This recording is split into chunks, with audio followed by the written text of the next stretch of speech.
والسلام عليكم معكم مستر بروك في فيديو جديد.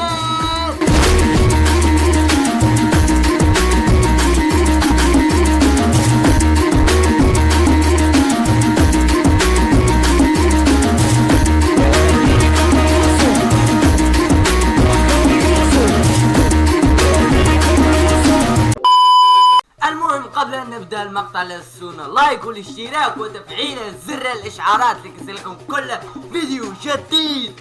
اليوم راح يكون مقطعنا راح نرد على اسئلتكم بموضوع السحبة. المايك تعطاني فقط، المايك تعطاني، هذه هي المشكلة. بدون ما اطول عليكم let's go.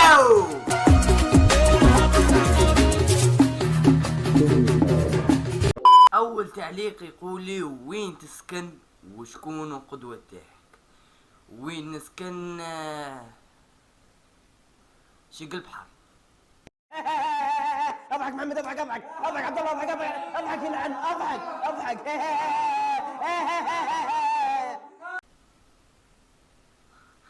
او شكون قدوة تاعي؟ الرسول صلى الله عليه وسلم. من افضل من الرسول صلى الله عليه وسلم قدوتك ان يكون.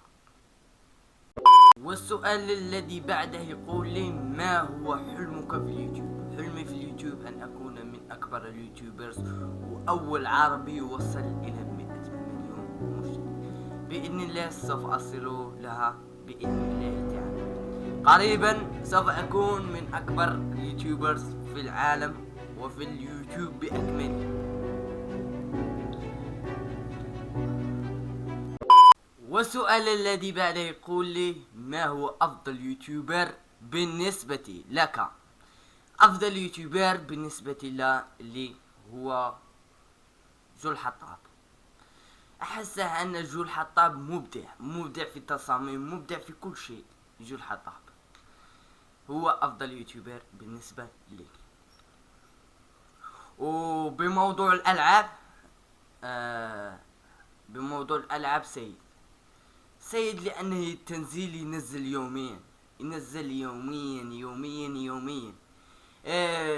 أي فيديو تنتظره بسرعة ينزله، ليس كالباقي اليوتيوبرز بعد 3 أيام بعد 6 أيام عاد باش ينزل لك فيديو جديد.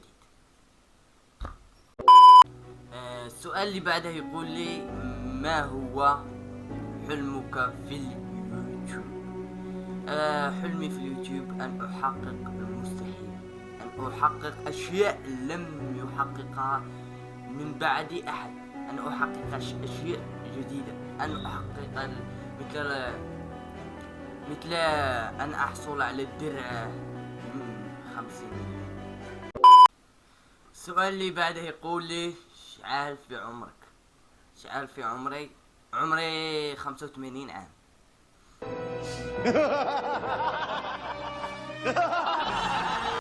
وبنقفل 86 عام قريبا ان شاء الله.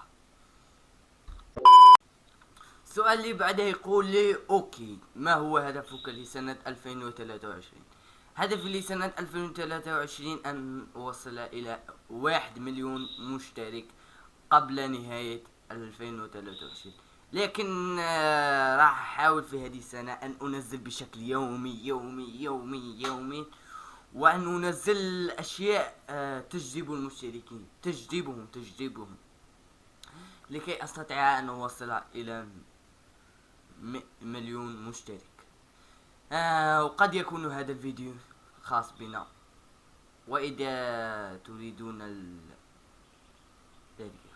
Yeah, last night like when we too rap, right? I've been making hits and making tracks, you know the mad like I've been feeling way too fucking savage, and my parents saying that I'm living way too fucking lavish. No more broke days are grown, no more throwing shit, that shit I finally quit. Like my job, take it back, summertime I reminisce. Back when I was flipping burgers, tearing tickets, man at work.